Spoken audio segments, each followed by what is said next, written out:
Hi, boys and girls. Let's take a look at this problem. It says to write the equation and solve. A group of 6 friends is searching for a lost bracelet in a park. The friends divided the park into equal sections. Each friend searches in one of these sections. The park has an area of 1/4 square kilometer. What is the area of each search section? All right, so let's go back and find some important information. It says there's a group of 6 friends. They're looking for a lost bracelet, okay? And these friends divide the park into equal sections. Each friend is searching in one of these sections.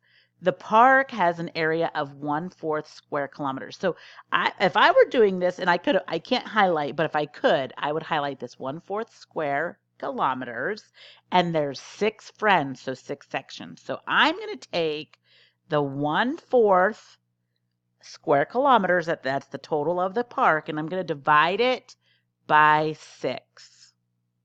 Okay, because each friend is looking. So what is the area of each section? Now I have to use what I know about dividing fractions. Now, the first thing I'm going to say is, well, I know that when I multiply and divide fractions, I cannot do it when I have whole numbers or mixed numbers, and I have a whole number of 6. So I'm going to rewrite this with 6 as a fraction. So 1/4 divided by 6/1.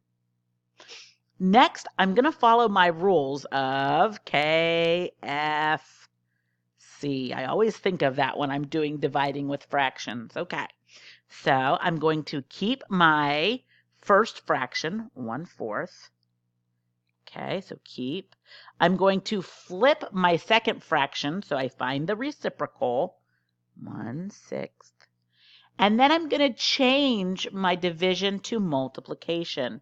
Remember, we really can't divide actual fractions. We have to multiply by the reciprocal. Okay, next I'm going to carry out and multiply my numerators. 1 times 1 is 1. And my denominators, 4 times 6 is 24. So each section of the park was 1/24 square kilometer. I'm just going to put SQ. Okay. All right. And that's it. I can't simplify my 1/24th, so that's the amount it's going to be. Check your work to see if you got the same thing.